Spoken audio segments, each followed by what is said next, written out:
Hello students, welcome to all of you on my YouTube channel Shukla and company. बेटा आज हम money and banking का next lecture करने चल रहे हैं।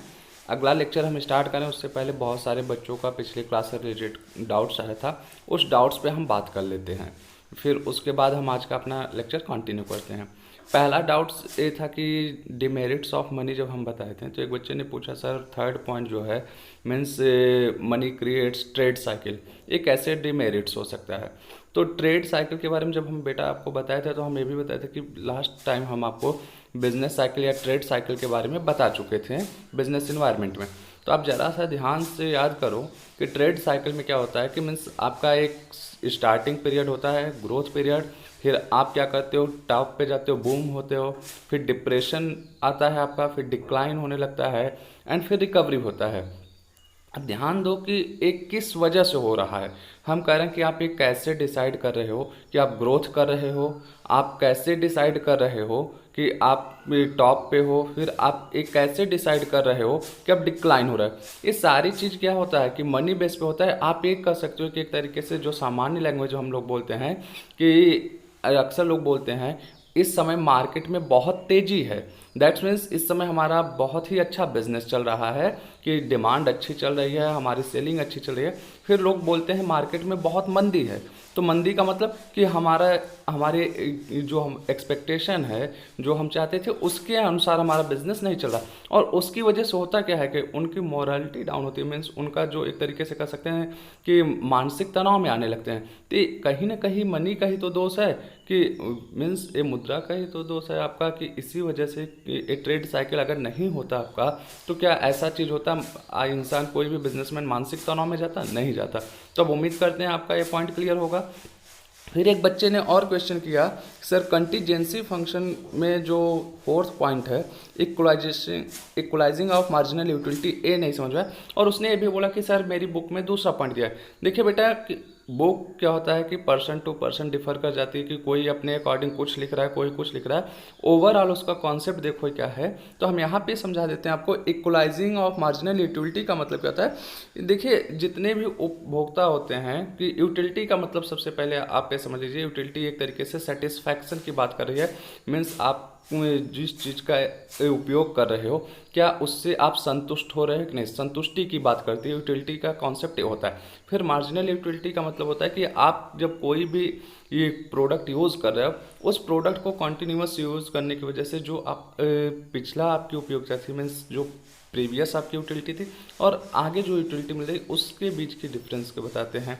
ठीक, तो अब यहाँ पे बात आ रहा है कि जब आपके पास मनी होता है तो आप मनी को करते क्या हो कि डिफरेंट पार्ट्स में डिवाइड कर देते हो अपने एक्सपेंसेस के अकॉर्डिंग या अपने नीड्स के अकॉर्डिंग। क्या करते हो कि मनी को वेरियस पार्ट में डिवाइड करते हो कि मीन्स हम इस खर्चे पे इतना मनी को उपयोग करने वाले हैं, इस खर्चे पे इतना उपयोग करने वाले हैं। तो उससे क्या होता है कि आपके अंदर एक सेटिस्फैक्शन क्रिएट होता है। तो वही बोला है कि मनी क्या कर रहा है कि आपकी जो मार्जिनल यूटिलिटी मीन्स एक हमने बताया क्या कि मार्जिनल यूटिलिटी क्या है, प्रीवियस जो आपको उपयोगिता मिल रही थी और फिर उसके बाद जो अगली, तो इन दोनों के बीच में मनी क्या कर रहा है कि एक सामंजस्य बैठा दे रहा है। ये आपका हुआ इक्वलाइजिंग ऑफ मार्जिनल यूटिलिटी, कंटीजेंस फंक्शन में आता है। फिर कुछ बच्चों ने कहा कि सर जो आप मनी के टाइप्स बताए हैं नेचर के आधार पे, कमोडिटी के आधार पे, ये थोड़ा समझा दीजिए।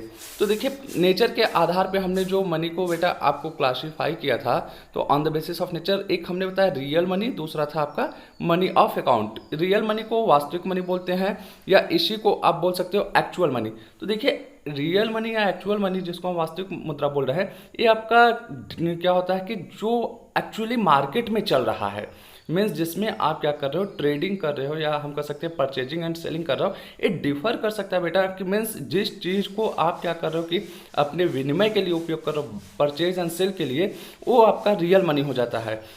अब याद रखिए कि जरूरी नहीं कि आपका पैसा ही हो, मीन्स कैश की बात हम कर रहे हैं, जरूरी नहीं कि आप टाइम टू टाइम देखिए कभी आप बिल्स ऑफ एक्सचेंज के हिसाब से क्या करते हो कि मीन्स विनिमय विपत्र के हिसाब से परचेजिंग एंड सेलिंग कर लेते हो। पहले बार्टर सिस्टम हमारा चल रहा था, फिर हमारा क्या हुआ कि उसके बाद जो आप अगर ये कह सकते हैं ग्रोथ देखिए हमारे मीन्स सिविलाइजेशन देखिए, सभ्यता देखिए, तो टाइम टू टाइम क्या हुआ कि मनी तो बहुत बाद में आया ना, जो आज एक्चुअल में हम मनी यूज़ कर रहे हैं। अगर पैसे की जो आप अपने माइंड में मनी को बैठा के बैठो एक करेंसी की बात जो आती है बहुत बाद में आती है। उसके बीच में क्या हुआ था, हमारे पाषाण युग चल रहे थे, फिर वहाँ पे हम कुछ और यूज कर रहे थे। फिर जब हमारा क्या होता है कि मिट्टी के बर्तनों का समय आता है, उस समय हम जो मिट्टी के हमारे खूबसूरत बर्तन होते थे उसको हम उपयोग करते थे कि क्या करते थे कि एक जगह कोई सामान परचेज एंड सेल करने के लिए। फिर बात आती है आपका मनी ऑफ अकाउंट, लेखे की मुद्रा।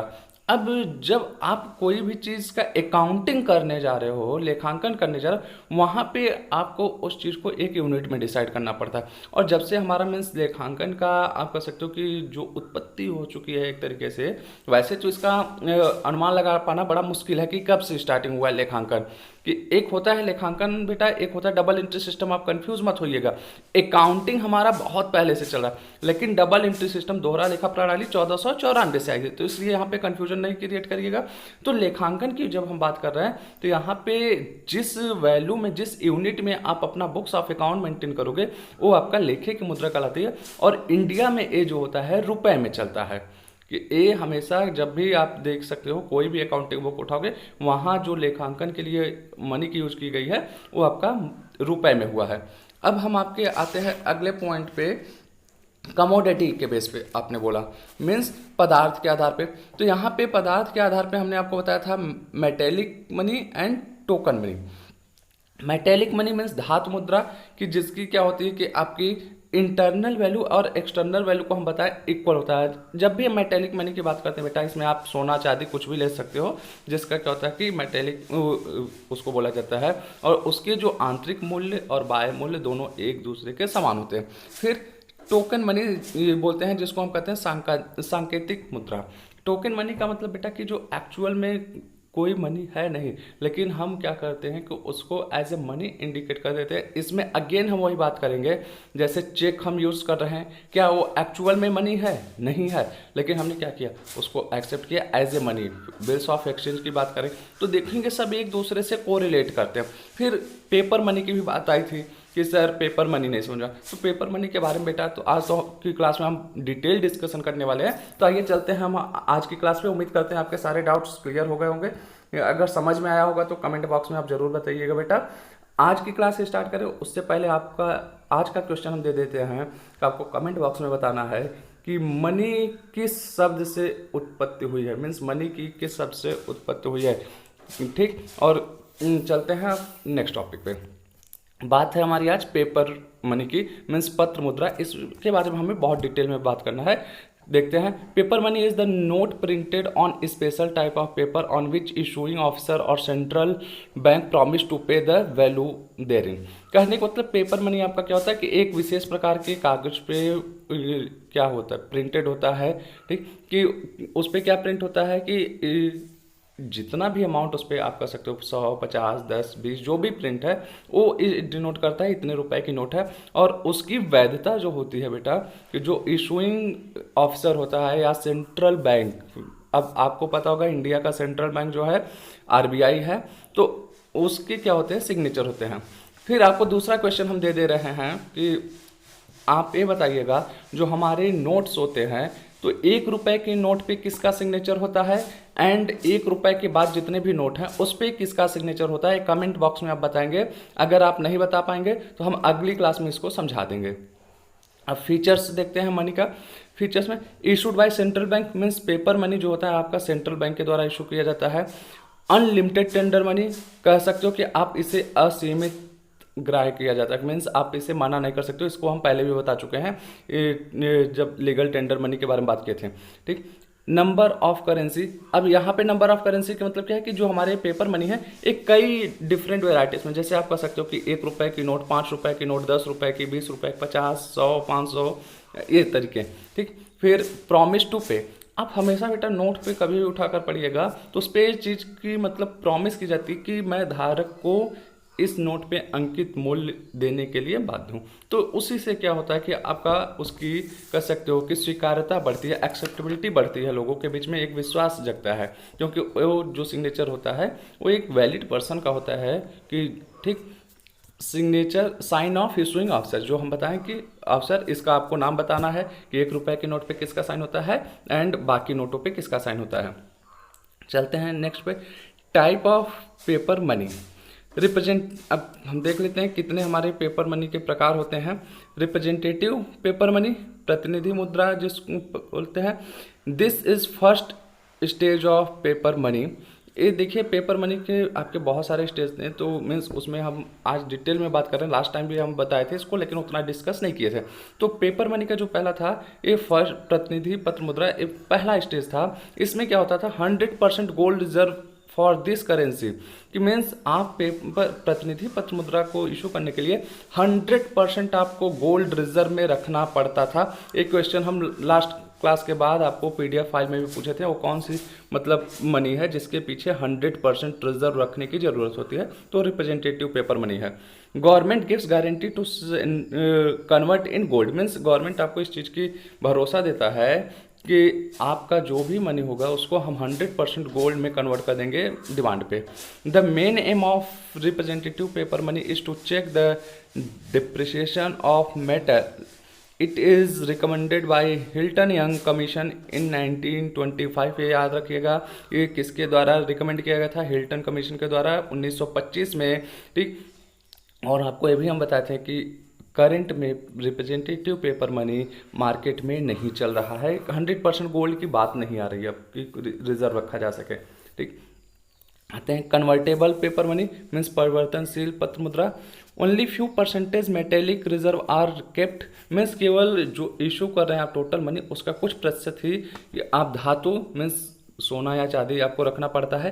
Guarantee to convert in gold और रिजर्व्स, कहने का मतलब यहाँ पे है कि सरकार आपको इस चीज़ की गारंटी देती है उसको गोल्ड में कन्वर्ट करने का, या जो भी उसके पीछे रिजर्व रखा गया होगा, जो भी कोर्स बनाया गया होगा उसमें कन्वर्ट करने का। इन 1924 America and England adopted convertible paper money. 1924 में अमेरिका और इंग्लैंड ने इसको अडॉप्ट किया। And India in 1927 on the recommendation of Hilton Young commission. अब इंडिया में क्या होगा, 1927 में हिल्टन यंग कमीशन के रिकमेंडेशन पे, मीन्स उसके सुझाव पे इंडिया ने भी इसको एक्सेप्ट किया, बट रिजेक्टेड इन 1931। 1931 में इसको रिजेक्ट भी कर दिया, खारिज कर दिया गया, मीन्स परिवर्तनशील मुद्रा की बात कर रहे हैं।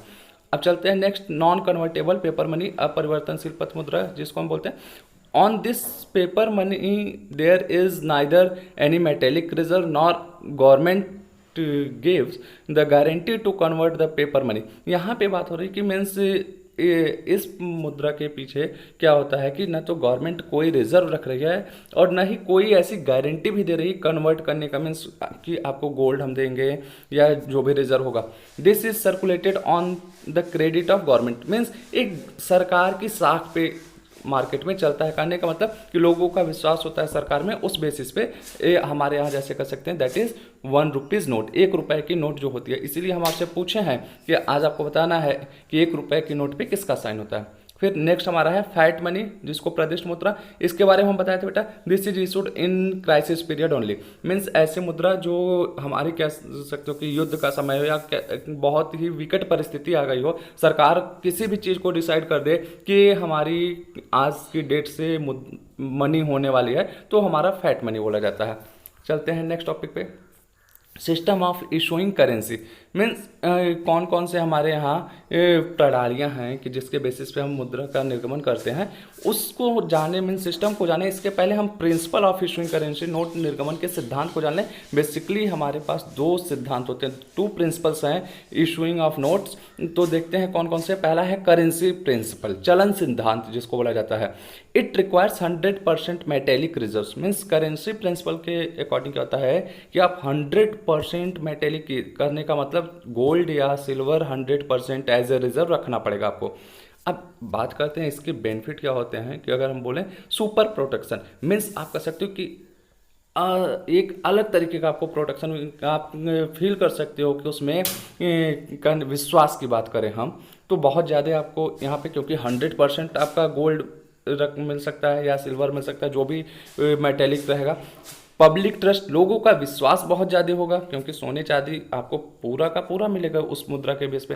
फिर सुपर सेविंग, कहने का मतलब आपका बचत भी बहुत ही बेहतरीन होगा कि अगर आप जो मनी लिए हो उसको पूरा का पूरा कन्वर्ट करा लोगे मेटल में। एक करेंसी प्रिंसिपल हुआ। दूसरा हमारे यहाँ जो है बैंकिंग प्रिंसिपल, बैंकिंग सिद्धांत, it requires only few % of metallic reserve, banking principal क्या बोल रहा है कि इसमें केवल हम कुछ प्रतिशत ही सोना या चांदी एज ए रिजर्व मीन्स कोष में रखेंगे और बाकी नहीं रखने वाले हैं। ये याद रखिएगा, दो प्रिंसिपल हैं। अब आगे जो हम system of issuing paper currency पढ़ने वाले हैं, आप देखेंगे इन्हीं दो सिद्धांतों पे ज़्यादातर मुद्राएं इशू की जाती हैं और लास्ट में हम देखेंगे कि हमारे यहाँ कैसे चलता है, कैसे इशू होता है। बात करें पहला जो हमारा इशू पेपर करेंसी इशू करने का सिस्टम है, ये है डिपॉजिट सिस्टम मीन्स साधारण कोष प्रणाली। It is based on currency principle. देखिए बोल रहा है करेंसी प्रिंसिपल मीन्स इसके में क्या होता है 100% मेटेलिक रिजर्व आपको रिक्वायर्ड होती है। बेटा देखिए आगे जब हम सिस्टम ऑफ इशूइंग करेंसी की बात करने वाले हैं तो इसमें बहुत से हम बताएं ना कि कहीं बैंकिंग प्रिंसिपल बोलेगा, कहीं पे करेंसी प्रिंसिपल। जहाँ पे करेंसी प्रिंसिपल की बात आएगी आप समझ जाइएगा कि उसमें 100% मेटल की रिक्वायर है। जहाँ पे बैंकिंग प्रिंसिपल की बात आए तो वहाँ पे आप ये समझ जाइए कि केवल कुछ प्रतिशत ही आपके मेटल की ज़रूरत है, बाकी नहीं। तो चलते हैं अगले टॉपिक पे। फिक्स फिड्यूसरी सिस्टम मीन्स निश्चित विश्वासृत प्रणाली जिसको बोलते हैं based on currency principle. Means यहाँ पे भी आपको क्या है 100% मेटेलिक की बात अगर करेंसी प्रिंसिपल बोले, no metallic reserve up to fix limit. लेकिन देखिए अब यहाँ पे कंफ्यूज मत होइएगा, एक बोल क्या रहा है कि no metallic reserve up to fix limit. एक निश्चित दायरे में क्या करना है कि एक निश्चित लिमिट तक आपको क्या है मेटेलिक रिजर्व की रिक्वायरमेंट नहीं है, बट 100% गोल्ड और silver reserve एवब that basis. Means एक निश्चित आप कर सकते हो कि डिसाइड कर सकते हो कि एक लिमिट पॉइंट्स की 10,000 रुपये हम इशू करेंगे, वहाँ पे कोई रिजर्व नहीं रखेंगे। लेकिन जैसे 10,000 के ऊपर हम जाते हैं 100% हमको मीन्स 100% पूरा 100% हमें गोल्ड या सिल्वर रखना है रिजर्व में, ये बात कर रहा है। Up to limit the limit government security are kept as reserve. Means बोल रहा है कि एक लिमिट तक क्या होगा सिक्योरिटीज रखा जाएगा। फिर this system was in circulated in Japan, Italy, Finland, Norway and India from 1861 to 1920। ये बता रहा है कि कहाँ कहाँ पे ये प्रचलन में रहा और इंडिया में 1861 से 1920 तक चलता रहा। ये मीन्स निश्चित विश्वासृत प्रणाली ऐसे चलता रहा हमारे यहाँ इस टाइम के दौरान। अब बात करते हैं मैक्सिमम फिड्यूसरी सिस्टम, अधिकतम विश्वासृत प्रणाली। इसमें क्या है maximum limit is decided and एवब that not a single currency will be issued even at 100% limit या रिजर्व। यहाँ पे बोल रहा है कि आपका जो करेंसी इशू करने का मैक्सिमम लिमिट है वो डिसाइड कर दिया जाता है। कहने का मतलब कि एक ऐसा लिमिट हम बोलें कि 100 करोड़ रुपए से ज़्यादा आप इशू नहीं करेगी गवर्नमेंट, चाहे जितना भी रिजर्व आप रख दो, इवन तो 100 क्या 200% आप रखो, उसके बाद भी आपको उस लिमिट के एवं पैसा नहीं इशू करना है। ये आपका है maximum fiduciary system. Limit is fixed as per requirement of economy. अब यहाँ लिमिट कैसे डिसाइड होगा, अर्थव्यवस्था के जो मांग है उसके अकॉर्डिंग जो भी उसकी रिक्वायरमेंट है वो लिमिट डिसाइड की जाती है सरकार के द्वारा। नेक्स्ट है प्रपोर्शनेट रिजर्व सिस्टम, अनुपातिक कोष प्रणाली। It is based on banking principal. अब ये देखिए बैंकिंग प्रिंसिपल क्या था हमारा, जहाँ पे कुछ प्रतिशत ही गोल्ड या सिल्वर मीन्स मेटेलिक की हमें जरूरत पड़ती थी। Under this fix gold reserve are kept and remaining part converted by government securities and other types of debenture. 1919 से 1935 तक हमारे यहाँ एक प्रचलन में रहा। अब यहाँ क्या है कि अनुपातिक कोष प्रणाली में कि कुछ प्रतिशत तक क्या होगा कि आपका गोल्ड रखा जाएगा या सिल्वर रखा जाएगा, उसके बाद जो रहेगा वो गवर्नमेंट की प्रतिभूतियाँ रिजर्व के तौर पे रखी जाती हैं। चलते हैं नेक्स्ट पे। आपका अगला है परसेंटेज रिजर्व सिस्टम मीन्स अनुपातिक कोष प्रणाली। It is based on banking principal. देखिए ये भी आपका बैंकिंग प्रिंसिपल पे बेस्ड है। It is the revised form of proportionate system. ये जो अभी प्रपोर्शनेट सिस्टम आप पढ़ के आ रहे हो पिछला टॉपिक 4th नंबर, उसी का रिवाइज्ड फॉर्म है, बदला हुआ स्वरूप। In this system foreign securities are also kept as reserve foreign bills of exchange. अब देखिए अभी पिछले टॉपिक में जो बोला गया कि कुछ प्रतिशत आपका गोल्ड रहेगा, उसके बाद जो रहेगा गवर्नमेंट सिक्योरिटीज रहेगी। अब इस अनुपातिक कोष प्रणाली में क्या हुआ कि जो सिक्योरिटीज की बात आ रही है इसमें विदेशी प्रतिभूतियां भी आपको कोष में रखनी पड़ेंगी। ये डिफरेंस है दोनों के बीच में बेसिकली जो हम कहें। फिर अगला है बॉन्ड डिपोजिटरी सिस्टम मीन्स कोषागार कोषागार विपत्र निधि पद्धति। It was adopted in India in 1902 to 1905, means 1902 से 1905 तक इंडिया में ये प्रचलन में रहा। The currency can be issued equal to government securities on bond deposit reserve, means यहाँ पे जो आप करेंसी कर सकते हो, मीन्स मुद्रा इशू की जाती थी वो गवर्नमेंट सिक्योरिटीज़ या बॉन्ड जो रिजर्व में रखे जाते थे उसके बराबर पे इशू किया जाता था। मीन्स दोनों में बराबरी होती थी, करेंसी का वैल्यू और जो रिजर्व रखा जाता था। और रिजर्व कैसा होता था, जो गवर्नमेंट सिक्योरिटीज़ हो रहा है, यहाँ पे गोल्ड की बात नहीं हो रहा है। ठीक, नेक्स्ट हमारा है मिनिमम रिजर्व सिस्टम, न्यूनतम कोष पद्धति। ये बहुत ही इंपॉर्टेंट आपको है, अभी आपको समझ में आएगा क्यों इंपॉर्टेंट है। Under this system metallic reserve and foreign money reserves are required up to fix limit for issuing unlimited paper money. यहाँ पे बोल रहा है कि अनलिमिटेड का मतलब कि जिसकी कोई सीमा नहीं हो, असीमित पत्र मुद्रा इशू करने के लिए आपको क्या करना पड़ता है, कुछ प्रतिशत आपको मेटेलिक रिजर्व्स मीन्स गोल्ड या सिल्वर की जरूरत पड़ती है, और उसके बाद जो है विदेशी विपत्र या हम कह सकते हैं विदेशी प्रतिभूतियाँ आपके रिक्वायर्ड होती हैं कि एज ए रिजर्व रखने की। In India this system is circulating currency from October 31, 1957 only on 115 crore metallic reserve and 85 crore foreign securities required. कहने का मतलब यह है कि भारत में ये प्रणाली जो है 31 अक्टूबर 1957 से लागू है कि, और इसमें क्या है कि 115 करोड़ मेटेलिक रिजर्व और 85 करोड़ विदेशी प्रतिभूतियों की रिक्वायरमेंट होती है। ये क्वेश्चन इसको आप अंडरलाइन कर लीजिएगा, बहुत ही ज़्यादा इंपॉर्टेंट है, अक्सर पूछा जाता है। अगर आप इन दोनों का टोटल करेंगे 200 करोड़ की बात आ रही है कि दोनों का बाइफर्केशन आप देख सकते हैं। 115 करोड़ आपका क्या है, मेटेलिक रिजर्व है, 85 करोड़ है विदेशी प्रतिभूतियां हैं। और दूसरी क्वेश्चन हम आपको बता दें इससे जो बनता है कि मीन्स इंडिया में किस पद्धति के अनुसार नोट निर्गमन होता है, तो आप ये याद रखिए मिनिमम रिजर्व सिस्टम इंडिया में फॉलो होता है, न्यूनतम कोष पद्धति। फिर आगे इसका और देखते हैं अगला point, minimum reserve system was adopted on 6 October 1956 in which 115 crore was gold and 400 crore foreign reserves। अब देखिए कंफ्यूज मत होइएगा, इस पॉइंट में बता रहा है कि मिनिमम रिजर्व मीन्स न्यूनतम कोष पद्धति जो है भारत में 6 अक्टूबर 1956 को पहली बार एडॉप्ट किया गया था।